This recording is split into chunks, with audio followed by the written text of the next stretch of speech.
there. Shabbat Shalom. Good afternoon, everybody.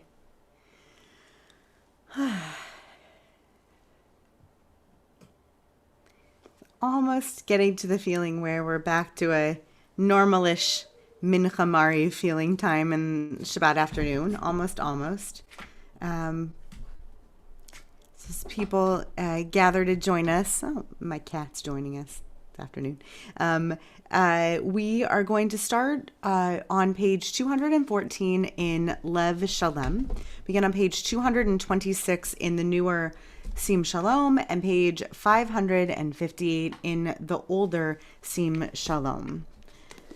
Asher Yoshevei Veisecha Od Halelucha Seva Hashem Shekacha Lo Asher Am Shadonai Elohav Tila LeDavid.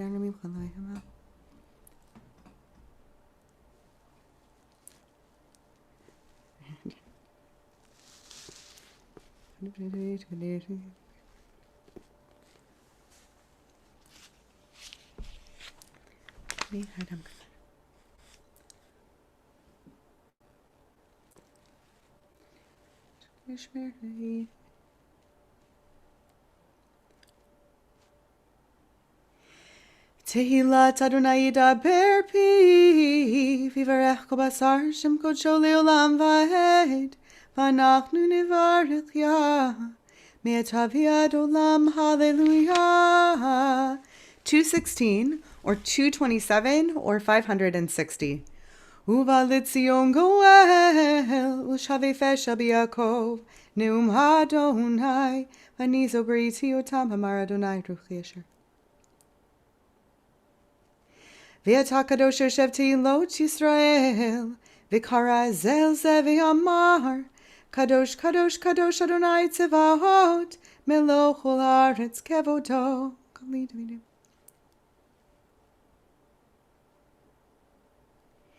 Vatisahini ruach va'eshma harai kol rash gadol baruch kevod Adonai bimekomo talatni ruchav Adonai himloch leolam va'ed.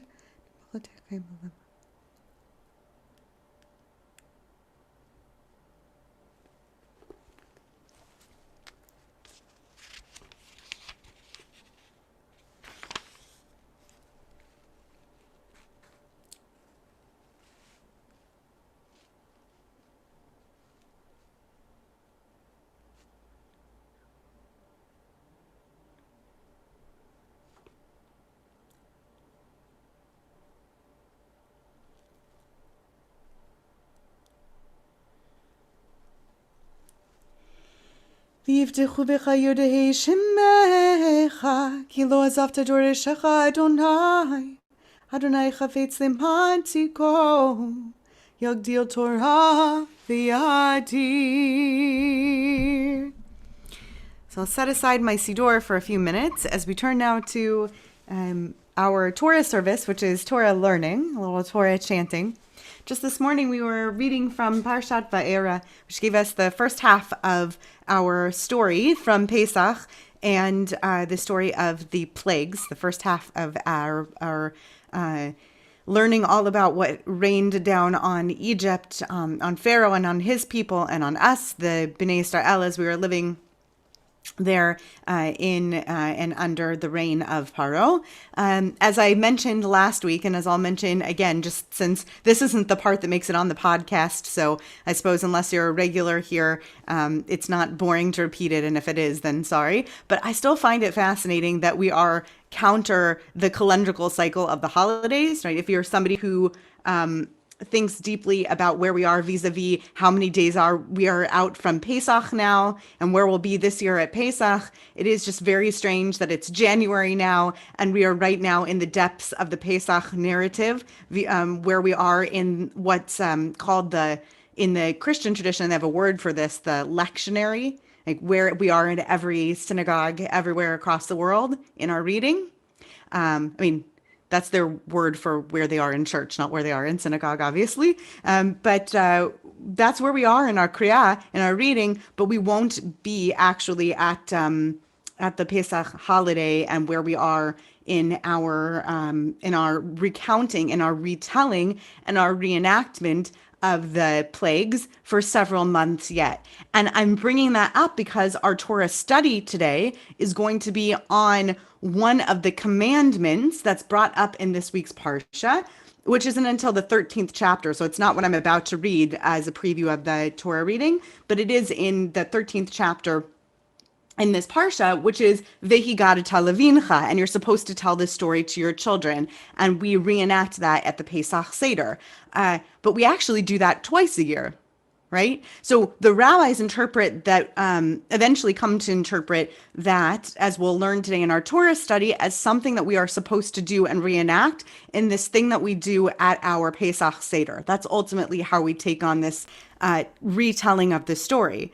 But we're also doing it now. Right? We retell the story by chanting Torah.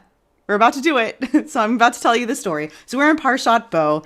We are moving on from Va'era. We're at the beginning of Parshat Bo. We're just going to read from the first aliyah of Shabbat morning. And I'll first offer the blessing for the opportunity to do Torah study. Baruch atah Adonai Eloheinu melech haolam asher kidshanu b'mitzvotav v'tzivanu la'asok b'divrei Torah.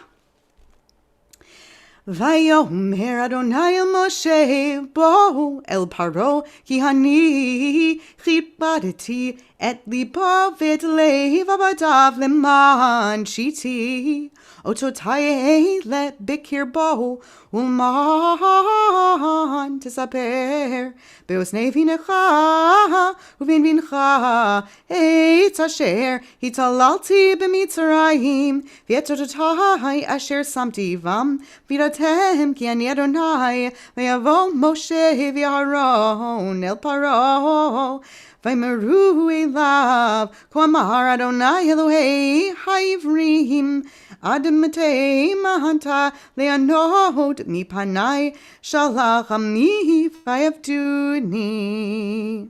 Second aliyah for Mincha. Ki im ma'in ata l'shaleach et ami hineni mevi machar arbe bigvulecha v'chisa et ein haaretz v'lo yuchal lirot et haaretz v'achal et yeter havleta hanisheret lachem min haparad v'achal et kol ha'etz hatzomeach lachem min hasadehi umaleu vatecha uvatei chol avadecha uvatei chol mitzrayim asher lo ra'u avotecha v'avot avotecha miyom heyotam al ha'adama ad hayom hazeh vayifein vayetzehi mehim paro. Third aliyah.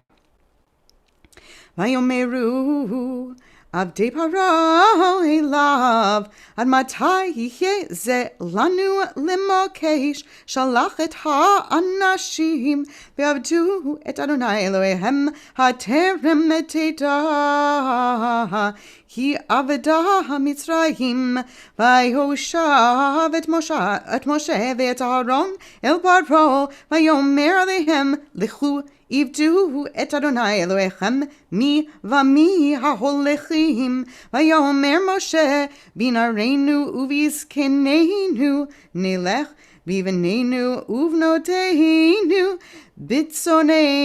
bitzoneinu uvivkareinu nelech ki chag Adonai lanu vayomer alehem yehichein Adonai machem kasher ashalach etchem be'et abechem rehu kira neged pnechem lochein lechuna Hageverim vivdu et Adonai ki otahatem mevakshim vaygaresh otam mehet penei faro.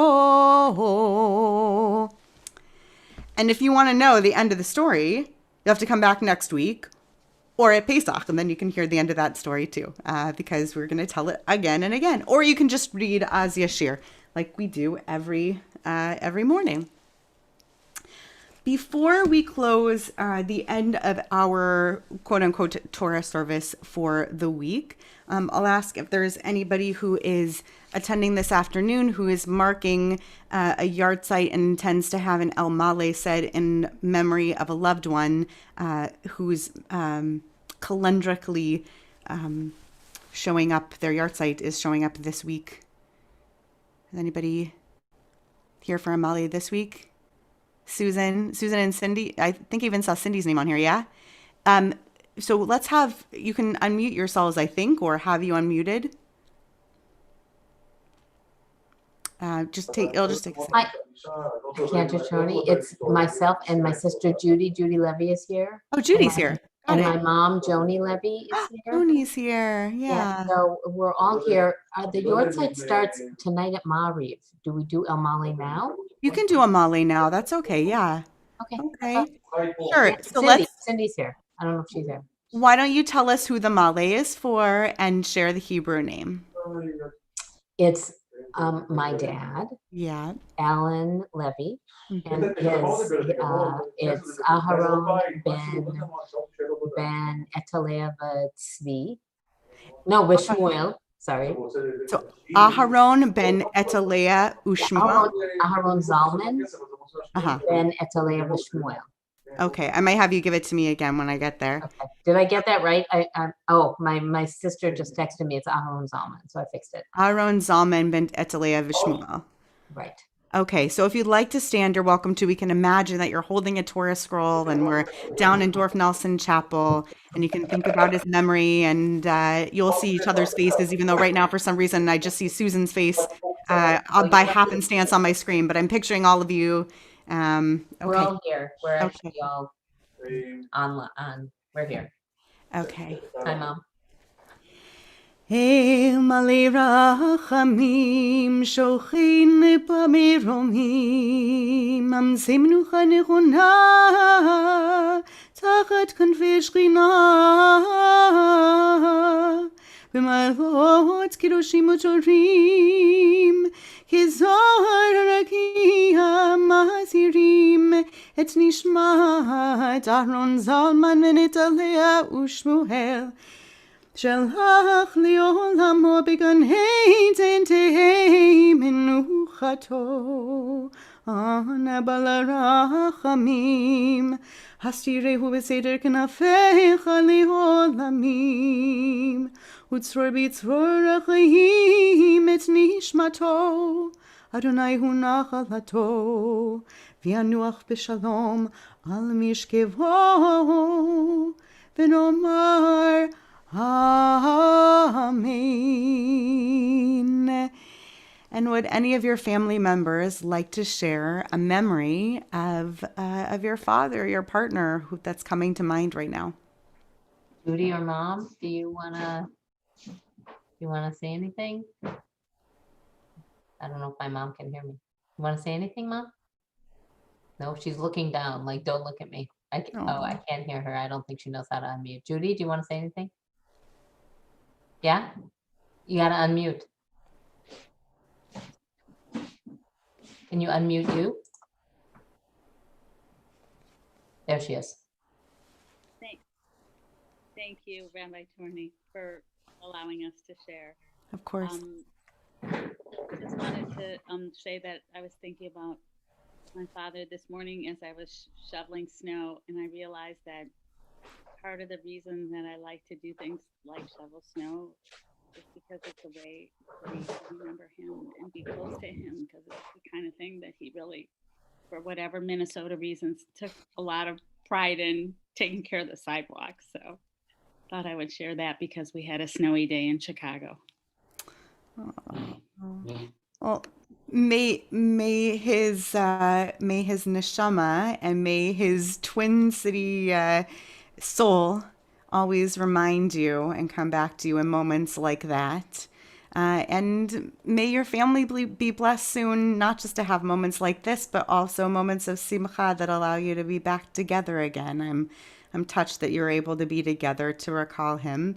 It's a blessing that your family is able to gather at Betham and has had so many moments to gather at Betham and occasionally back at Temple of Aaron and to gather back in the middle of the country as well. But I hope that it's happy moments as well that bring you together. You're always welcome here. Yehi Zichro Baruch, may his memory be for a blessing. Is there anybody else here who is here for Amale to be said today? I don't want to miss anybody. Okay. Right, so we move on now to the recitation of the Mincha Amidah for Shabbat. It's said in a whisper and privately, so this is a moment for private meditation. It begins in Lev Shalem on page 223, on page 234 in Slim Shalom, on page 574 in the older Siddur Sim Shalom. We rise and recite it privately.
צדקתך צדק לעולם, ותורתך אמת, וצדקתך אלוהים עד מרום, אשר עשית גדולות, אלוהים מי כמוך, צדקתך כהראל, משפטך תהום רבה, אדם ובהמה תושיע אדוני.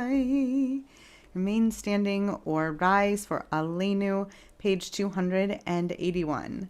Aleinu l'shabech l'adon hakol, l'tegidu l'alutzer b'rishit shalo asanu keyer l'tzov l'samash. Not according to commandment.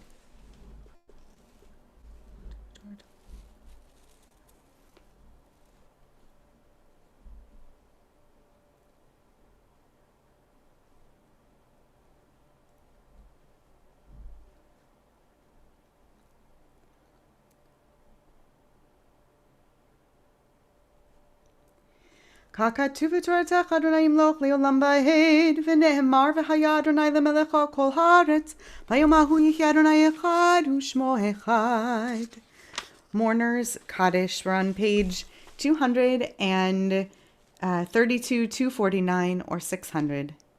Yitgadal v'yitkadash shemei rabbah bi'alma divra kirutei v'yamlich malchutei B'chayichon uvyomechon uvchaye dechol Beit Yisrael ba'agala uvizman kari v'imru amen Yehi shemei rabba mevarach le'olam u'lamei omaya Yitbarach v'yishtabach v'yitpa'ar v'yitromam v'yitnaseh v'yithadar v'yitale v'yithalal shemei dekudsha berichu le'ela min kol birchata v'shirata tush b'chata v'nechamata Damiram be'alma ve'imru, amen. Yehi shlama rabba min shemaya, v'chayim aleinu ve'al kol Yisrael v'imru amen. Oseh shalom bimromav, hu ya'aseh shalom aleinu ve'al kol Yisrael v'imru amen. So you can be seated. We're going to spend a little while in Torah study. If you had an opportunity, I sent out a source sheet with the Shabbat bulletin, and it begins with a verse from our Parsha. So if you just have a Tanakh, a Bible, as something with you, you're also just welcome to turn to chapter 13, verse 8. And I want to begin with sharing with you why this type of a teaching was on my mind. It has to do with where my head is lately, what I'm doing with a little bit of my Torah Lishma time, my professional development time, and what's been on my brain this past year and this past summer. Some of you know this because I've shared a little bit of this on Shabbat mornings and in some of my writing with the congregation. But starting over the course of this past year, I've been doing a lot more time dedicated to my own personal writing skills and writing habits. Over the course of the past year, I had intended over this last summer to actually go to a special writing summit, something called the Iowa Writers Festival. I had plans with a couple of congregants, with Minha, who has an MFA and is a writer herself. Also with the president of our sisterhood, Annie Spar. We had intended all together to go to the Iowa Summer Writers Festival at Iowa University, one of these, University of Iowa, which is a wonderful premier experience and opportunity to have writers workshops and work on our own storytelling. Annie's writing a novel. Minha has her own kind of exploits into the world of writing. And I wanted to work on the world of memoir and personal essay, which speaks to what we're going to talk about a little bit today. And then COVID came along, and that became an impossibility. And I was really grateful to some of, to my clergy partners, to some of the professional, to some of the lay leaders in our community, and to Annie and Minha, who said, even if you can't go to Iowa, you should find us something because you got so excited about this writing. Here are some ideas for what you can do virtually. So I got enrolled in some extension courses, and I'm in pursuit of a certificate in creative nonfiction at UCLA Extension. So I'm actually taking courses, and I'm in these courses, and I have professors, and I'm at UCLA. I'm taking one course a quarter. It's a wonderful challenge. My last course, it was great. It was easy. My professor was fantastic. It was an easygoing group of students. I would say I was like middle to the top edge of the bell curve in terms of age and experience. And I'm in a course right now, and it is wicked hard. And it's a real challenge in terms of learning how to tell my story. And I am being, it's a real red pen to every story that I'm beginning to tell.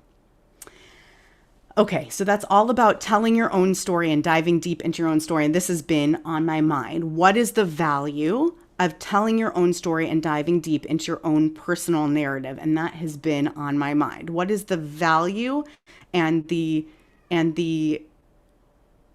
reason for taking the time to dive into telling your own personal narrative? And I'm here to tell you that it's a Jewish value, and it's one that's deeply embedded in the mitzvot of Pesach. And we're going to look today at exactly that. So let's start with this verse. Could somebody read for us in the Hebrew, the English, or the both, verse 8 from chapter 13? Anyone can just unmute or volunteer to unmute. You can wave at us. Sure, I'll read. והגדת לבנך ביום ההוא לאמור, בעבור זה עשה אדוני לי בצאתי ממצרים. And you shall explain to your son on that day, it is because of what the Lord did for me when I went free from Egypt. Fantastic. And Joanna, we don't know each other so well, so I don't know so much your background in terms of how you would personally translate this verse and how I would translate this verse. But I noticed something in the translation here that they were a bit lazy about, the folks who put this translation on Safaria, and it's going to become relevant in the second commentary that we're going to look at together. Do you notice something in the vehigarita, which is a verb, and you shall tell to your son, right? And then they didn't say the second verb there, levincha, to your son, bayom hahu lemor. You notice that? What's the lemor business there? Right. What familiar to you? you should tell and you should say. So what's the Yeah. difference between them? Right. Yeah. What's the difference? Thank you. Yeah, okay. All right. So very good. Great. Right. So thank you for going with me on that. I don't know your background so well, but you've got it, right? They don't, I might have added in there saying or something like that. Good. Excellent. Thank you for reading that. And thank you for going there with me for a second. So it's probably a slightly incomplete translation of the verse, but basically something like you should explain it to your son on that day saying it's because of what God did for me when I went free from Egypt. Give me a nod if this is kind of a familiar verse to you, either from the Parsha or from the Pesach Seder. Sort of a familiar-ish verse, right? We're feeling like this is part of the Pesach story. Great. Okay. Thank you, Joanna, for reading that for us. Would somebody...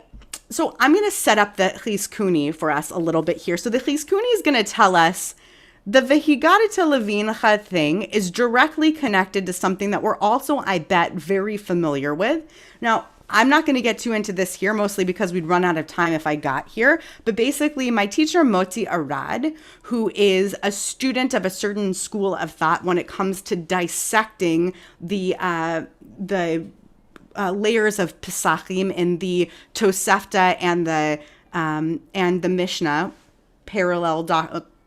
this is actually a little controversial, but either parallel or earlier and later documents that precede the Talmud in terms of rabbinic literature, he would say that there are basically geological layers to Pesach.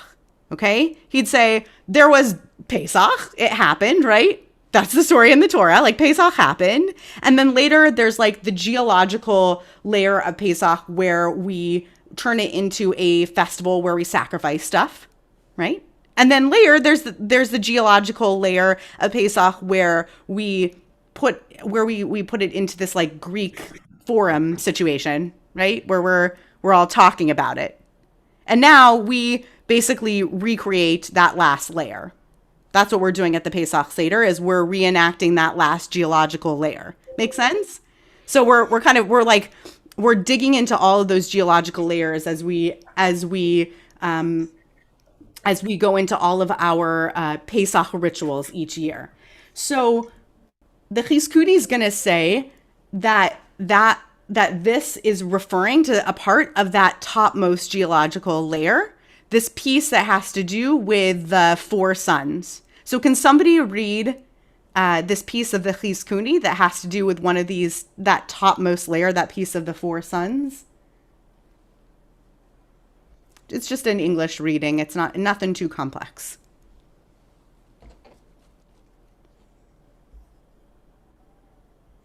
I can read it. Go for it, Marshall. Thank you. Okay. Vehigarita levincha, you will tell your son, and so forth. The son who is too young to pose the question, you will tell without his having asked, quote, why did God saw fit to make Pharaoh kick out the Jews before their dough had even a chance to be baked into bread? Did he, that is God, not have the power to keep them there until they could at least have taken baked bread with them? Unquote. You will answer the question you have put into the mouth of the She'eno Yodea Lishol, the child that is not yet curious, or the one who does not yet know to ask, to formulate his own questions. Ba'avur zeh, quote, in order to make sure that I will observe these commandments involving the Passover sacrifice, the unleavened bread, and the bitter herbs as a commemoration of all the miracles he performed for me when I came out of Egypt, unquote. Fantastic. All right, Marshall, I have a tough question, and you're welcome to answer it, or you can pass, and I can pass it along to other folks who are here. There's a model of 4 different children, and there are lots of layers of rabbinic literature that get into what each of them stand for. There's the wicked child and the good child and the one who doesn't know how to act. There are different children, right? We have 4 different children and 4 different models. This Vehigarita Levincha command could have been applied to any of them by the Chizkuni. The Chizkuni, or none of them, but the Chizkuni could have applied it to any of them. Why might the Chizkuni have applied this command, lehagid et asipur, to tell the story to the child in such a way that you're supposed to prompt the story basically of yourself, to the Eino Yodea Lishol. So you're supposed to tell the story to the child who doesn't even know to prompt you to tell the story. This isn't even a child who can say, tell me a story, Abba, because this is a male-centered formula here. Why that child? Do you have an idea? And you can pass on that if you don't. Well, I would think that the word vehigarita, which means both to tell, I think also I understand it to mean to explain. And therefore the child itself, while may not be able to answer the question or to raise the question himself, by prompting him and giving him the opportunity, by starting to explain, will allow him to start asking the question, to ask further questions. Very good. So perhaps it's because the Vehigarita is the beginning of a chain of teaching that child to actually tell the story themselves, right? This is a perpetual mitzvah. And so you're teaching them that this is a thing that we tell and we do. And so you're beginning the telling of the story. And eventually this is something they themselves will tell even, right? It's the beginning of the ownership. That's great. Does anyone else have a theory as to why he might connect this particular command to this particular model of the child? Why not Vehigarita to tell the story to your wicked child, tell the story to the good child? Why connect it to the child who doesn't know how to ask? Gary? Yeah. I would think this way nobody's embarrassed by not knowing how to ask or anything like this. This way it's kind of put down, and you can have you can learn through osmosis how this is happening. You don't have to frame the picture in a certain way. Good. I love the theory that every year at Seder, no matter how learned your crowd is, theoretically, there's somebody there who doesn't know the whole story or doesn't remember the whole story. Nobody has to experience any busha, any embarrassment, because you just tell the story to the one who doesn't know how to ask. Gary, that's really close. And since we're short on time, that's very close to what I was going to say, but actually a real twist on what I was going to offer as my own reasoning for what I think the Chizkuni is thinking. What I think he's thinking here is the beginning of a theory about what this Vehigarita Levincha is all about. And I think the Vehigarita Levincha is all about the telling of the story in the mind of the rabbis becomes a mitzvah that has nothing to do with telling the story for the sake of your child, but telling the story to the child for the sake of yourself.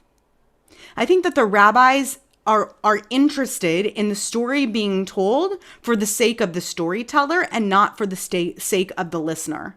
And I'd like us to look at the next 2 commentaries, and if we get to it, we'll get to the third one. But I at least want us to get to the next 2, to the Orach Chaim and then to the Sefer HaChinuch, to see what I mean by that. That the storytelling is for the sake of the storyteller and not for the sake of the listener. So let's look at the Orach Chaim for just a minute. It's getting very dark in the room that I'm in. This is very exciting and spooky. Okay, here we go. Let's have somebody else read this. This is going to get to the point that Joanna was hitting on with me. Thanks for going there with me, Joanna, on the whole lemor and lehagid situation there on the 2 different verbs. The Orach Chaim is going to pick up on these 2 different telling verbs in the verse. Can someone read for us in the English, just for time's sake, though the Hebrew is outstanding, so I encourage you to dig into it. Will someone read for us that Orach Chaim? Anybody? Jump in on the English. Could be someone who already read or not. If there are no other volunteers, I'll read again. Go for it, Joanna. Let's hear you. Another reason that the Torah had to write the word lemor in addition to Vehigarita is that the former was addressed to your son. A father of girls or a husband not blessed with children might have concluded that since he had no son, he would be free from the obligation to conduct the annual Seder celebration. The Torah writes Lemor to tell us that even if the person is all alone, he must relate what happened during that night to himself. Seeing that this is so, you may well ask why the Torah had to speak about a father telling his son at all. Perhaps I would have not known that under certain conditions one must tell oneself the Haggadah Shel Pesach unless the Torah had used extra verbiage. Perhaps the Torah hinted that if someone is particular about telling of the Exodus, God will eventually grant him a son to whom he can relate these events. So you could get distracted by that last bit, which is adorable. Thanks, maybe you'd eventually get a son that you would tell the story to. But I love what the Or HaChaim does with this here. It says that extra verb is here to remind us. Remember, rabbinic literature spells out for us in Pesachim and beyond. You don't get out of the Vehigata Levincha just by waiting until you have kids to tell it to. If you're all alone on Pesach night, you still have to go through the story. You still have to tell it even if you're alone. So there must be something else to it. Right? You even have to tell yourself the story, and maybe there's something about your being your own child at heart, that you are somebody's child. Maybe there's something else there. For the sake of time, we're going to jump right to the Sefer HaChinuch. I would love to encourage somebody else who's going to pick right up on this. This is a later comment. This is an early medieval commentary. It's actually a letter written from father to son as an ethical will. So it's a perfect... It is a Vehigata Levincha in writing. It's probably scribed in Spain, and it's a perfect pickup on this point from Or HaChaim. So, someone else maybe who hasn't read yet, anyone willing to? There are two pieces to the Sefer HaChinuch. I'll do it. The commandment to recount the Exodus from Egypt, to tell about the Exodus from Egypt on the night of the 15th of Nisan, the first night of Pesach. Each person, according to his own power of expression, to laud and to praise God, may he be blessed for all the miracles he performed for us there, as it is stated, and you shall tell your son. Although the verse doesn't specify when this should be done, the sages, I think mine got cut off, but that's okay. Have already explained. And that already explained. And then mine picks up with, and that which the verse states, and quote, and I shall tell you your son, close quote, does not mean exclusively one son, but rather even with any creature. Yes, that's fine. You skipped over the boring part. It's all good. And that which the verse states, and you shall tell your son, does not mean exclusively one son, but rather even with any creature. Okay, so it's not just that when you're alone, but rather the Sefer HaChinuch goes into it. Look, it could be with listen, they weren't using this language then, but it could be with your chosen family, right? It could be with your pod, with your bubble. It could be with whomever, with the briot, as the Hebrew says here, had we had the time to do it. It could be with whichever creatures you're sharing your Pesach Seder with. You can tell the story. Your responsibility is to tell the story. And Brant, if you'll, yes, go ahead. Go ahead. I was just saying that it seems to me that I'm still fascinated by the thing that if you tell it, you'll have a son. Yeah, I'm not sure about. No, but it has to be for some reason. In other words, yeah, it's great that you tell the story, but the reward is that eventually you will be telling it to somebody else. See, that to me is the key. In other words, maybe not your particular son, but the reason why you tell this story to yourself is that eventually you will never always be alone. So at some point you're going to be telling it to somebody else. Maybe, Brant, maybe. Let's have you read the second part and we'll say, that was like Freudian of me. I said a different word. Read the second part and see if you think that that's the only reason he thinks that's the case. Read the second half for a second. The content of the commandment. Content of the commandment is that one mentions the miracles and the related matters that happened to our forefathers during the Exodus from Egypt. and how the Almighty, may he be blessed, exacted our revenge from the Egyptians. And even one who is by himself, if no other people are present, is obligated to verbally express these matters so that his heart will be inspired in this matter, for the heart is inspired through verbal expression. So he says in the Hebrew, Chayav lehotzi hadvarim mipiv. He has to express these things out of his mouth. Kedei sheyitorer libo b'davar, ki b'dibur yitorer halev. So he says that he's quoting the Rambam here. He loves to quote the Rambam in Sefer HaChinuch. It's like the basis of his counting of the mitzvot and his recounting of these stories. And he says it's the matter of like hitorari from Lecha Dodi, awakening, right? Wake up. He says the heart is awakened by storytelling. Okay, by sending words out of your mouth, you wake up your heart. When you tell the story, when you actually do it, it wakes your heart up. And when you tell the story, it's like you're back in it. It's like an awakening for yourself. And I agree with you, Brant.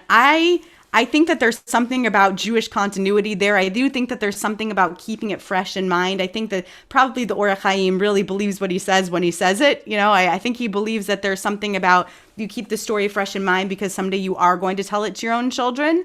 But I also think that the Sefer HaChinuch has something here.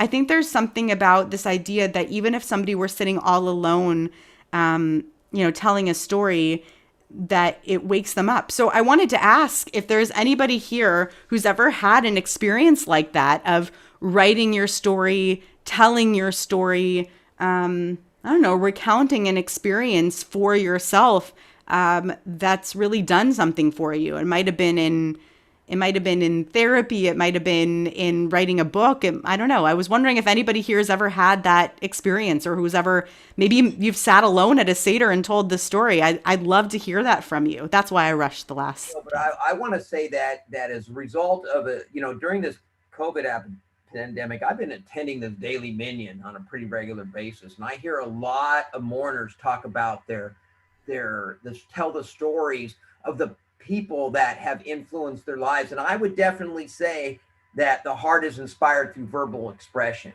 Yeah. And hearing people's stories about shoveling snow, the love of shoveling snow, or these things, I gotta be candid that those are when my ears perk up the most, and when I really pay attention. And it does soften the heart to hear these stories. Yeah. Those are people's personal stories. Right. And the question is, what's the power, even if you were the only person in the room? And I'm inventing this experience, but you are the only person in the room when you're on Zoom. Oh, Brand, that's deep, right? Even if, and even when you are the only person in the room. That's right. That's beautiful. I see that Joanna has her hand up. I'd love to hear what you have to say, Joanna. So two things, just to connect to that idea when you're the only person in the room. I mean, it's not so much telling the story, but I live alone. And in this COVID-19 world, when we first started davening online, it sort of felt weird to daven out loud by myself. And I realized that if I wasn't doing the things that I always did out loud when I would be in shul in person, then it didn't really feel like davening. There was something to the verbal expression that connected to the heart, as that piece just said. And then specifically to your question just now, I had a very poignant experience last week. Last Shabbat, Parshat Shmot, a year ago, was my nephew's bar mitzvah, and I wouldn't have known it at the time, but it was the last time that I saw my father alive. And then, as it so happened, my father happens to be from a very interesting background, and a shul in Toronto got wind of that, and they're like, "Oh, would you talk to your father? And would you talk about your father to our shul and tell his story?" And I said, sure. And by coincidence, the date that was chosen was last Sunday. So on one and the same time, when I was really sort of deep in like mourning my father and missing him, it was very incredibly powerful to have the opportunity to share his story with a wider audience. Thank you for sharing it and sharing it the way that you did. And I want to reframe to close this to say, I really don't think that it's necessarily about the loneliness or the being alone. I want to go back to the concept as I placed it at the beginning, which is it's not necessarily about who the audience is for telling the story. It's recognizing that it's okay for the storytelling to be about you. It's okay for the storytelling to be for your sake. Right, when we ask you, for example, as Brant was pointing out, to share the story about your loved one, we don't actually expect you to come up with a story that we'll enjoy on our end, right? We don't need that. I guess I should probably say that before I ask people to share their stories about their loved ones and frame it. We know that that storytelling is for the sake of the person who's sharing the memory.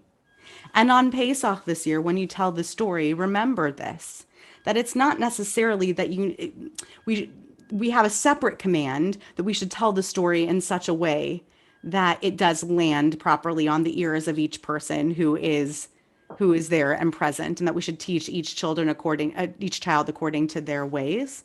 But here, remember too that the telling of the story should be done in such a way that it awakens your heart. So if you have stories that are meaningful to you, whether it's about your father, whether it's about something really powerful, maybe painful even that happened to you, I encourage you to tell them, to write them, to go there in places that are things that will be literary to lev, that will be awakening to your own heart, because that storytelling in and of itself is a part of our tradition and it's for you. So let's leave that there so that we have enough time. Oh, but I'm going to give the last word to Marshall Kramer, and then we're going to go to Mari. Go for it, Marshall. I just want to look at the last line there in the Hebrew in the Please. Sefer Chinuch, Yes. Kadesh Yit Orer Libo Badavar, which they're saying here, so that his heart will be inspired about the matter. And then it repeats the word Ki Vadibur Yit Yeah. Orer Halev.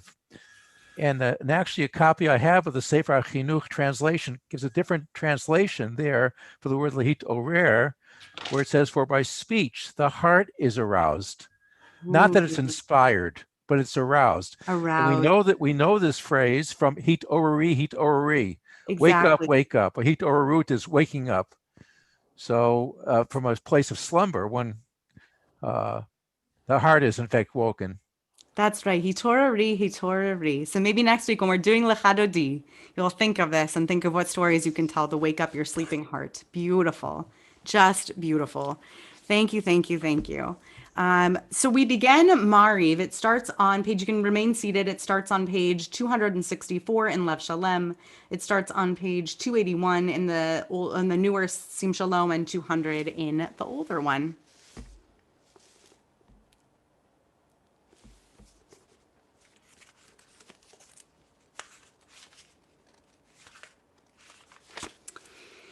Dehu rachumi chaber havomelo yashchit ver balishi b'povelo yer kol chamato Adonai Yoshia melech yaninu v'yom korenu Baruch atah Adonai Eloheinu melech haolam hamesh.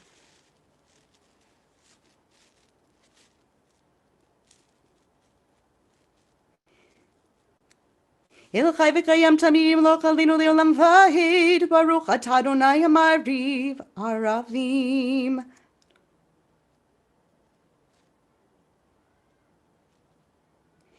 V'ahavat echal tasir mimenu le'olamim Baruch atah Adonai Ohev amo Yisrael El melech ne'eman Shema Yisrael Adonai Eloheinu Adonai echad.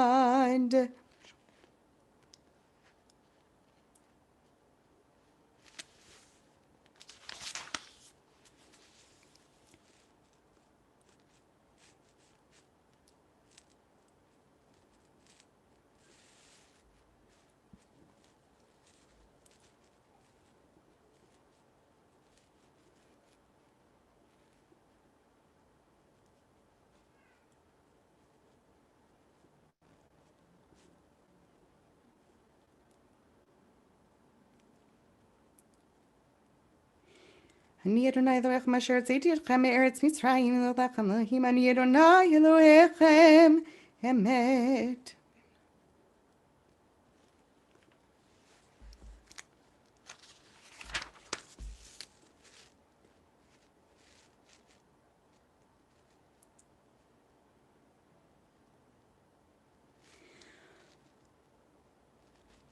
ומלכות שברצון קיבלו עליהם משה ובני ישראל לכלנו שפרה ושמחה רבה ואמרו כולם מי כמוך באלים אדוני מי כמוך נהדר בקודש נוראתי לא תוסיף אלה מלכותך ראו בניך בוקעם לפני משה זה ליאנו ויאמרו אדוני ימלוך לעולם ועד ונאמר כיפת אדוני את יעקב וגלו מיד חזק ממנו ברוך אתה אדוני גא ישראל.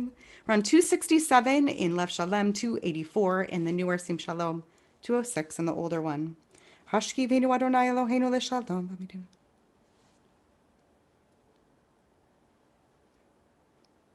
V'ser satan lefanenu chayinu utza.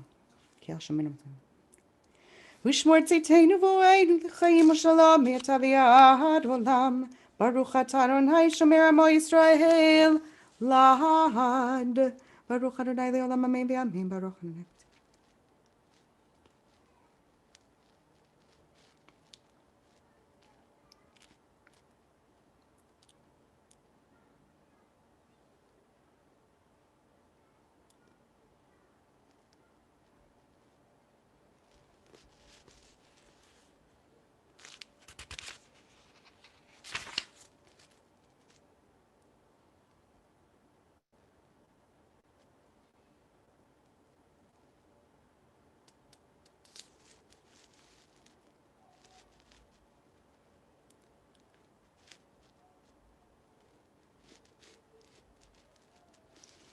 כי המלכות שלך היא, ולא מהתמלוך בכבוד, כי אין לנו מלך אלא אתה, ברוך אתה אדוני, המלך בכבודו תמיד ימלוך עלינו לעולם ועד, ועל כל מעשיו. The Amidah for the end of Shabbat begins on page 270 in Lev Shalem, 286a or b in the newer Sim Shalom, page 210 in the older Sim Shalom. If the Siddur that you're using isn't specifically intended for the end of Shabbat, be sure to add that special paragraph in the first internal paragraph, beginning with a tachonen, for the end of Shabbat. It's recited standing and in a whisper.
Yadidai-dai-dai. Yadidai-dai-dai-dai-dai-dai-dai. Yiddy-day-day-day, yiddy-day-day-day, yiddy-day-day-day-day-day, yiddy-day-day, yiddy-day-day-day, yiddy-day-day-day, yiddy-day-day-day-day-day-day-day. Yiddy-day-day-day, yiddy-day-day-day, yiddy-day-day-day-day, yay-day-day-day-day. If you haven't been seated yet, you can be seated. If you've completed your Amidah, otherwise continue at your own pace. We continue now in the middle of page 279, or page 292, or 682. V'hinom Adonai Eloheinu Halinu Ma'aseh Yadinu Konena Haleinu U'Ma'aseh Yadeinu Konenehu Yoshe B'Seit Elyon B'Tzel Shatai Yitlonan Mar Adonai Machzim Zedati Elohai Tapa.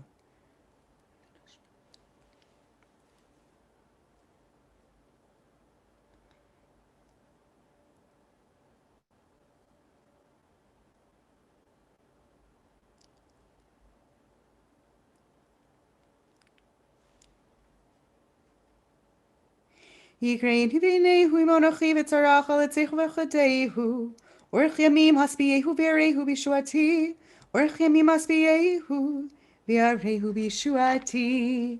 If you're in Lev Shalom, you turn back to page 216. All the other Sidurim, we just continue to the next page.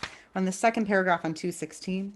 V'yata kadosh ushevti lo tisrael v'karazeh ze v'hamar kadosh kadosh kadosh Adonai tzavot meloch la'aretz kevoto.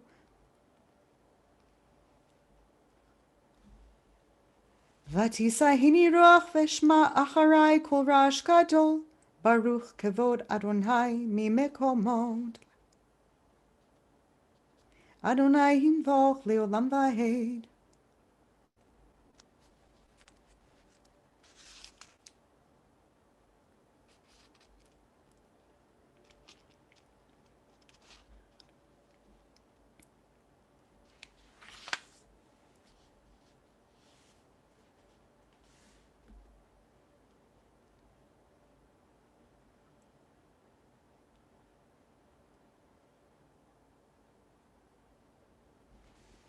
V'yivtechu v'chai Yudei shemecha ki lo azavta dorshach Adonai Adonai chafetz l'manzi ko yagdil Torah ve'yadir.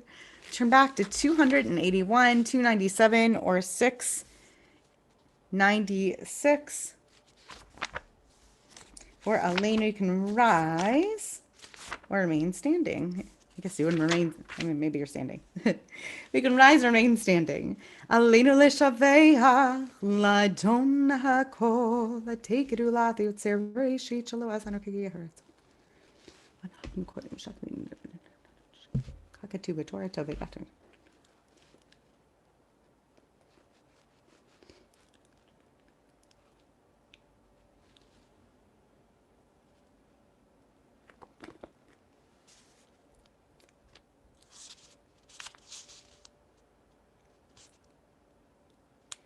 Kakatu b'toratech Adonai himloch leolam v'hed v'ne'emar v'haya Adonai l'melech ha'kol haaretz bayom ha'hu yihyeh Adonai echad u'shmo echad.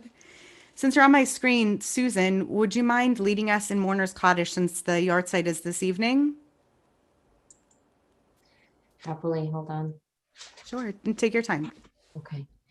Yitgadal v'yitkadash shemei Rabbah. Amen. Ve'alma divra chirutei ve'amlich malchutei. V'chayechon u'vyomechon u'v'chayei dechol Beit Yisrael. V'agala u'vizman kariv v'imru amen. Amen. Yehei shemei Rabbah mevorach le'olam u'lamei omaya. Yitbarach v'yishtabach v'yitpa'ar v'yitromam v'yitnaseh v'yitadar v'yitale v'yitalal shmei dekudesha b'richu. Le'ela min kol berchata v'shirata tushbechata v'nechemata da'amiran ve'alma v'imru amen. Amen. Yehi Shlama Rabba Min Shemaya, V'chaim Aleinu V'al Kol Yisrael V'imru, Amen. Amen.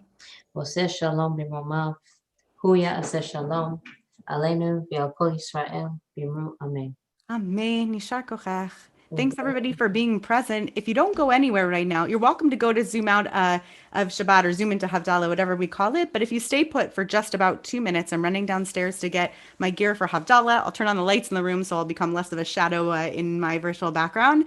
And you can join me for Havdalah. Just 2 minutes so I can grab my things. Otherwise, if you're going to Zoom out of whatever we call it, Zoom into Havdalah, which you can find the link for on the main page. I won't be offended, but you can stay right here and we'll do Havdalah in just a moment.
Oh my goodness.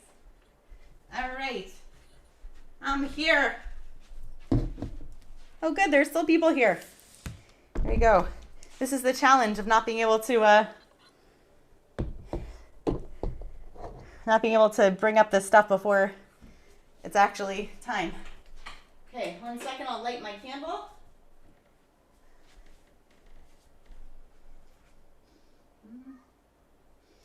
My fire stick.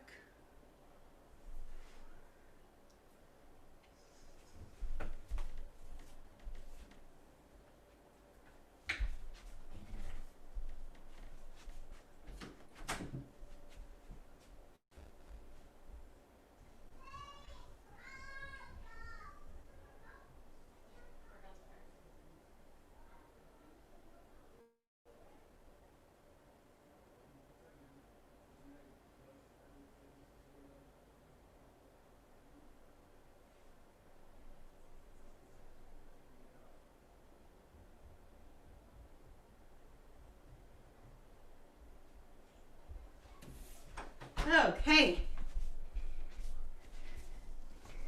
Here we go. Hine al Yeshuati, eftach v'lo efchad, ki ozi v'zivaratya, Adonai v'yehili l'shua, u'shaftemayim v'sasoin, mi'leinei ha-Yeshua, l'Adonai ha-Yeshua, Alamecha v'yirchatecha selcha, Adonai tzevaot imanu, miskav lanu, Elohei Yaakov sela, Adonai tzevaot, asher yadam v'odei hachvach, Adonai Hoshia, Hamelech Yaneinu v'yum gloreinu, LaYehudim Ha'itahora, V'simcha v'sason v'ikar, Kein tihye lanu, Kose Yeshuot Esa, U'v'shem Adonai Ekra, Yai-da-da-dai-dai-dai-dai-dai, Yai-da-dai-dai-dai-dai. That's the most out of breath I've ever been singing that. Baruch atah Adonai Eloheinu melech haolam borei peri hagafen. Baruch atah Adonai Eloheinu melech haolam borei minei besamim. Baruch atah Adonai Eloheinu melech haolam borei meorei ha'esh. Baruch atah Adonai Eloheinu melech haolam, hamavdil ben kodesh lechol, ben or lechoshech, ben Yisrael la'amim, ben yom hashvi'i l'sheshet yemei hamaseh, Baruch atah Adonai, hamavdil ben kodesh lechol.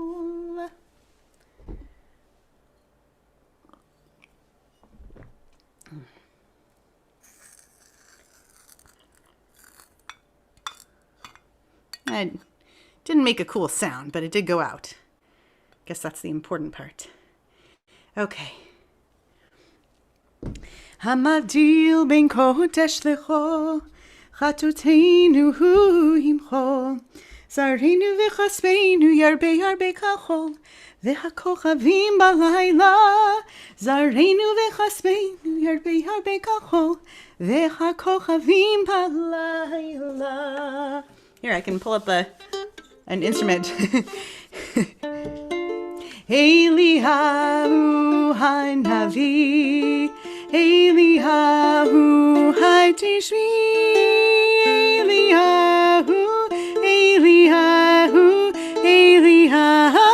hagiladi, bimhira v'yaminu, yavo eleinu, Mashiach ben David, Mashiach ben David. All right. Well, thanks for being along for the ride today. It was really nice to daven with all of you. It was really nice to learn with all of you. It was nice to run my stairs 4 times to get Havdalah things with all of you. It was great to hear from you, to be with some folks from across the country, to remember people.